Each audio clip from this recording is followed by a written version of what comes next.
So guys, Pro 2, the best resale value brand car in Malaysia, akhirnya melancarkan EV homegrown yang terbaru yang dipanggil Pro 2 QV.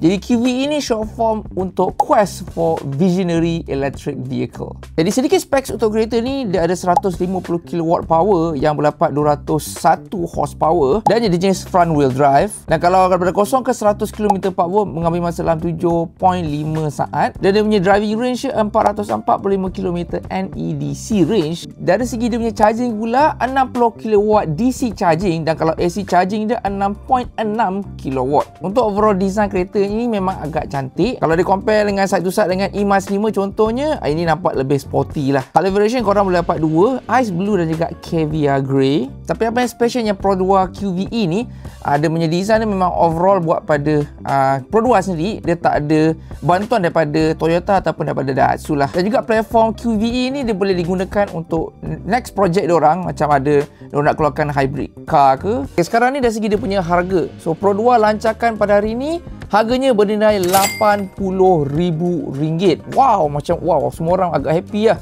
Akhirnya ada juga kompetitor EV yang berlawan E-Mas 5, dapat bawah 100,000 lah. Tetapi bateri tidak disertakan sekali. Jadi kalau korang ada bateri, dia ada kena bayar subscription lah. Yang Pro 2 panggil ni ialah battery as a service. Jadi korang kena bayar bulanan bateri dalam lingkungan RM275, tak termasuk SST. Tambah juga korang kena ikat selama 9 tahun untuk bayar bateri sahaja. Dan juga bateri ni hak milik Pro 2. Kiranya korang memang just bayar pinjam bateri saja lah. So contoh sekarang ni kita kira-kira sikit dah. Kalau contohnya korang ambil interest rate dalam 2.5%. So contohnya harga dia RM80,000, korang ikat loan dalam lebih kurang 9 tahun.